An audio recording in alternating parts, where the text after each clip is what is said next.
guys. Ang aming ulam ngayon ay gulay na pinakbit. And then, meron tayo ditong protein.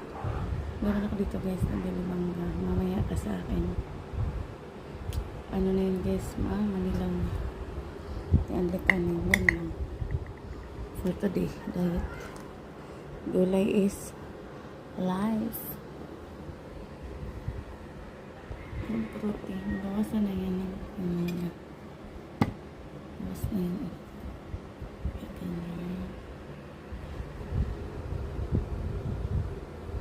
Bilisan mo na siyan.